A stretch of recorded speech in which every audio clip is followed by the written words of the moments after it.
Hello dear students, welcome back to organised knowledge channel. और आज की जो वीडियो है उसमें डिस्कस करेंगे worksheet number 21 for class 10th सामाजिक विज्ञान की बच्चों ये वर्कशीट है जो आपके लिए 26 अगस्त 2021 के लिए शेड्यूल की गई है।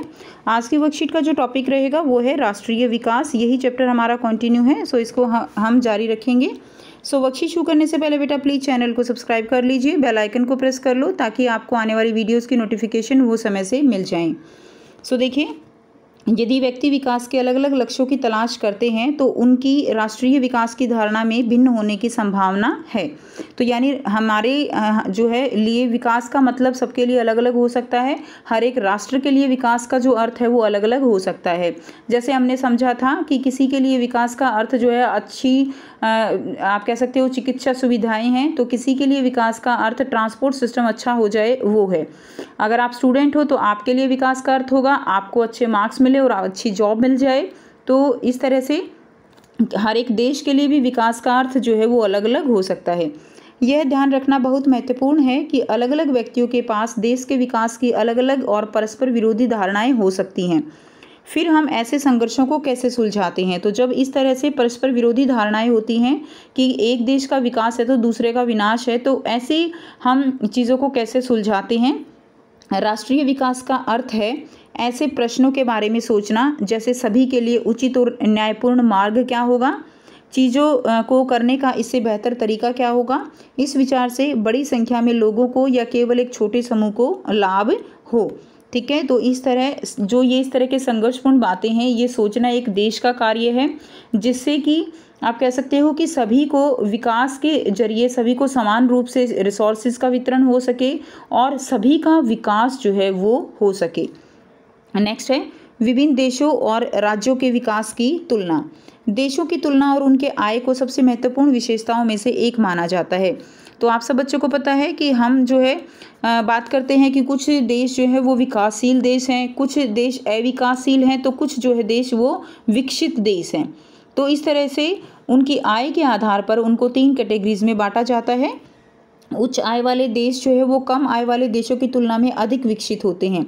जिन देशों की आय जो है वो बहुत ज़्यादा है वो अन्य देशों की तुलना में कैसे काउंट होते हैं? वो अधिक विकसित देश हैं। जैसे कि अमेरिका है वो भारत की तुलना में क्या है? अधिक विकसित देश है। इसकी तुलना हम किससे करते हैं कि कौन सा देश विकसित होगा, कौन सा देश जो है वो विकासशील होगा? इसका पता हम औसत आय की तुलना से करते हैं, जो देश की कुल आय को उसकी कुल जनसंख्या से विभाजित करने पर प्राप्त होती है। यानी देश की जो कुल आय है, ठीक है ना, तो टोटल जो इनकम है उसको अगर हम टोटल पॉपुलेशन से भाग कर देते हैं तो हमें क्या प्राप्त होता है? हमें एक औसत आय जो है वो प्राप्त होती है। और इस औसत आय को प्रति व्यक्ति आय भी कहा जाता है। और प्रति व्यक्ति आय से ही हम पता लगाते हैं कि कोई देश जो है वो कितना विकसित है और कितना विकासशील है। विश्व बैंक द्वारा लाई गई विश्व विकास रिपोर्टों में इस मानदंड का उपयोग देश को वर्गीकृत करने में किया जाता है। तो ये जो औसत आय निकालते हैं वो कौन निकालता है? विश्व बैंक जो है ये प्रणाली जो है पूरी करता है। 2012 में प्रति व्यक्ति आय 12,616 अमेरिकन डॉलर और उससे अधिक की प्रति व्यक्ति आय वाले देश अमीर देश कहलाते हैं। तो 2012 में जो है, ठीक है, जिसकी प्रति व्यक्ति आय 12,616 थी उसको जो है किस में काउंट किया गया? अमीर देशों में काउंट किया गया। और जिनकी प्रति व्यक्ति आय 1,035 अमेरिकी डॉलर या उससे कम है उन्हें कम आय वाले देश कहा जाता है। भारत निम्न मध्यम आय वाले देशों की श्रेणी में आता है। तो भारत जो है वो विकसित देश नहीं है। भारत कैसा देश है? भारत जो है वो एक विकासशील देश है। क्लियर है? उसके बाद देखिए, क्योंकि 2012 में इसकी प्रति व्यक्ति आय केवल $1530 जो है प्रति वर्ष थी। उसके बाद देखिए, जब हम किसी राष्ट्रीय क्षेत्र के बारे में सोचते हैं तो हमें औसत आय या प्रति व्यक्ति आय के अलावा अन्य समान रूप से महत्वपूर्ण विशेषताओं के बारे में सोचना चाहिए। तो यहाँ पे अब पॉइंट क्या है कि क्या केवल किसी प्रति व्यक्ति देश की आय ज़्यादा है तो क्या उसका पूरी तरह से विकास हो चुका है? क्या केवल आय पैसे से ही उस देश का विकास जो है उसका आकलन किया जाता है? तो ऐसा नहीं है। प्रति व्यक्ति आय अधिक होने के साथ साथ कुछ और भी फैक्टर हैं जिनके ऊपर किसी देश का विकास जो है वो निर्भर करता है। और वो कौन से कारक हैं? ये गुण कौन से हो सकते हैं? ये है माध्यमिक स्तर पर शिशु मृत्यु दर। ठीक है, यानी उस देश में शिशु मृत्यु दर जो है वो कितनी है, साक्षरता दर कितनी है, यानी लोग जो है कितने पढ़े लिखे हैं। शुद्ध उपस्थिति अनुपात जो है वो निर्भर करता है कि कितने वर्ग के बच्चे जो है स्कूल जाते हैं, कितने साल के बच्चे जो है स्कूल जाना पसंद करते हैं और कितने बच्चे घर बैठे हैं। ये क्या होता है, ये शुद्ध उपस्थिति अनुपात होता है। तो ये चीज़ें बहुत ज़रूरी हैं किसी भी देश के विकास के लिए, क्योंकि अगर किसी देश में एजुकेशन उसका स्ट्रक्चर अच्छा है तो उस देश का विकास जो है वो ऑटोमेटिकली बहुत अच्छा होगा।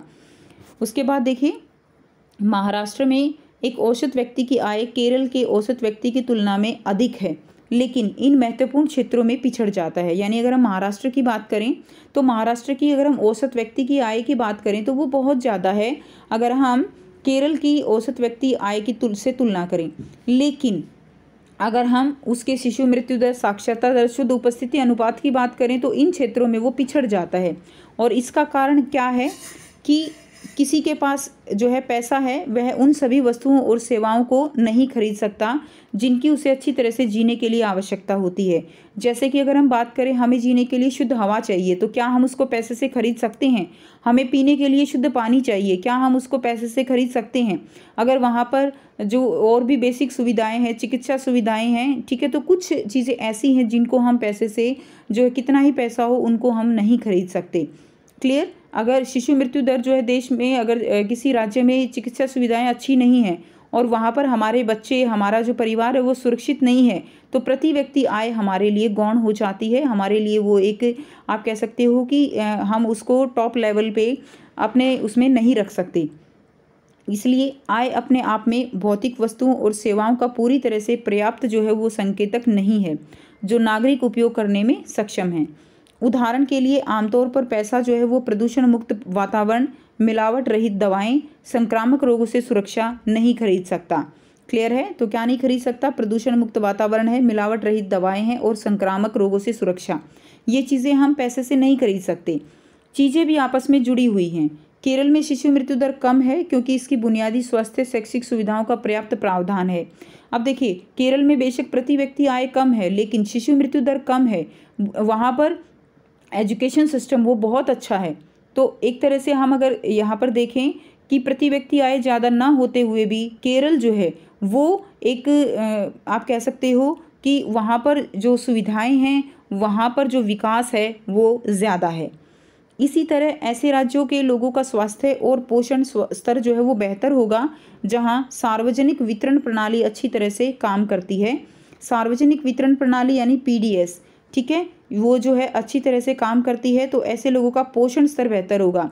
सार्वजनिक वितरण प्रणाली क्या करती है, ये जो है जो फूड है, जो भोजन है, उसको एक तरह से समान रूप से इसका वितरण करती है ताकि लोगों को, जो गरीब परिवार हैं, उनको एक तरह से अच्छा भोजन मिल सके और उनका पोषण जो है वो बेहतर हो सके। उसके बाद हम समझेंगे जो हमने अभी ऊपर टर्म पढ़ी हैं उनके बारे में। शिशु मृत्यु दर क्या है, यानी IMR, clear, infant mortality rate, उस विशेष वर्ष में पैदा हुए 100 जीवित बच्चों के अनुपात के रूप में 1 वर्ष की आयु से पहले मरने वाले बच्चों की संख्या को इंगित करता है। यानी शिशु मृत्यु दर जो है IMR, ये क्या है बच्चों? इसका मतलब है कि 1 वर्ष में मान लीजिए 100 बच्चे पैदा होते हैं, उसमें से 1 वर्ष के बच्चे जो है वो उनकी कितनों की मृत्यु हो जाती है, तो ये जो है क्या बताता है, ये शिशु मृत्यु दर बताता है। क्लियर? सेकंड देखिए, साक्षरता दर। साक्षरता दर यानी 7 वर्ष और उससे अधिक आयु वर्ग में साक्षर जनसंख्या के अनुपात को मापती है कि वहाँ पर कितने जो है वो आयु के बच्चे जो है वो पढ़ते हैं, तो वो साक्षरता दर जो है वो बताता है। नेक्स्ट देखिए, शुद्ध उपस्थिति अनुपात 14 और 15 वर्ष के आयु वर्ग के बच्चों की कुल संख्या है जो समान आयु वर्ग के बच्चों की कुल संख्या के प्रतिशत के रूप में स्कूल जाते हैं। यानी 14 और 15 वर्ष के आयु के बच्चे वो कितने स्कूल जाते हैं कंपैरिजन टू ऑल स्टूडेंट्स, तो वो बताता है शुद्ध अनुपस्थिति अनुपात। ठीक है, तो इस तरह से हम इनको समझ सकते हैं। अब यहाँ पे आपको 4 जो है बहुत ही आसान से प्रश्न दिए गए हैं जिनके आंसर हम करेंगे। फर्स्ट जो प्रश्न है, हमने देखा कि अपने देश के विकास के लिए अलग अलग लोगों की अलग अलग धारणाएं होती हैं। आपके अनुसार आपके देश के विकास के लक्ष्य क्या होने चाहिए, उनमें से किन्हीं 3 का उल्लेख कीजिए। तो आपको जो है बताना है कि आपके देश के विकास के क्या लक्ष्य होने चाहिए। तो मेरे अनुसार देश के विकास के निम्नलिखित लक्ष्य होने चाहिए। पहला है गुणवत्ता युक्त शिक्षा यानी साक्षरता। दूसरा है निर्धनता का अंत होना चाहिए और तीसरा है बेरोजगारी का अंत होना चाहिए, जो सबसे ज़रूरी है किसी भी देश के विकास के लिए। सेकंड है, क्या प्रति व्यक्ति आय विभिन्न देशों या राज्यों में विकास की तुलना का एकमात्र साधन है? अन्य कौन से साधन हैं जिनका उपयोग किया जा सकता है? प्रति व्यक्ति आय के अलावा विभिन्न देशों की तुलना के निम्नलिखित अन्य मापदंड हो सकते हैं। पहला क्या है? साक्षरता दर, दूसरा है शिशु मृत्यु दर और तीसरा है शुद्ध अनुपस्थिति अनुपात। तो ये 3 जो है फैक्टर बहुत ज़्यादा ज़रूरी हैं प्रति व्यक्ति आय के अलावा, जो हमने अभी समझे। तीसरा क्वेश्चन है, आपके अनुसार ऐसी कौन सी चीज़ें हैं जो रुपया विशेष के रूप में उस स्थान पर नहीं खरीद सकते जहां आप रहते हैं? यह विकास के लिए कैसे ज़रूरी है? तो देखिए, इसके लिए शुद्ध वातावरण वो हम नहीं खरीद सकते, संक्रामक रोग मुक्त वातावरण नहीं खरीद सकते, मिलावट रहित दवाइयाँ जो हैं वो हम नहीं खरीद सकते, तो ये पैसे से नहीं खरीद सकते। और यह सभी विकास के लिए आवश्यक है, क्योंकि यह वह सब बुनियादी सुविधाएं हैं जिन पर विकास की नींव जो है वो टिकी हुई है। नेक्स्ट देखिए, प्रश्न 4 है, आपको क्या लगता है कि एक कुशल सार्वजनिक वितरण प्रणाली यानी पब्लिक डिस्ट्रीब्यूटिंग सिस्टम जो है वाले राज्यों में लोगों का स्वास्थ्य और पोषण बेहतर क्यों है? ऐसे ही एक राज्य के जो है राज्य का उदाहरण दीजिए। तो देखिए, जो सार्वजनिक वितरण प्रणाली है निर्धन लोगों को कम दाम पर अनाज आदि उपलब्ध करवाती है। इससे न केवल लोगों को पर्याप्त भोजन मिल पाता है, बल्कि भूखमरी जैसी समस्या का सामना नहीं करना पड़ता। यही कारण है कि कुशल सार्वजनिक वितरण प्रणाली वाले राज्यों में लोगों का स्वास्थ्य और पोषण जो है वो क्या होता है? बेहतर होता है। उदाहरण के लिए केरल। तो ये जो है आपको आंसर लिखना है। सो ये थी आपके वर्कशीट। आई होप सभी स्टूडेंट्स को ये क्लियर है। कोई भी डाउट है आप पूछ सकते हो। वीडियो अगर आपको अच्छी लगी तो लाइक कर दीजिए, शेयर कर दीजिए और चैनल को सब्सक्राइब कर लीजिए। So thanks for watching students. मिलते हैं नेक्स्ट वीडियो में नेक्स्ट वर्कशीट के साथ। Take care.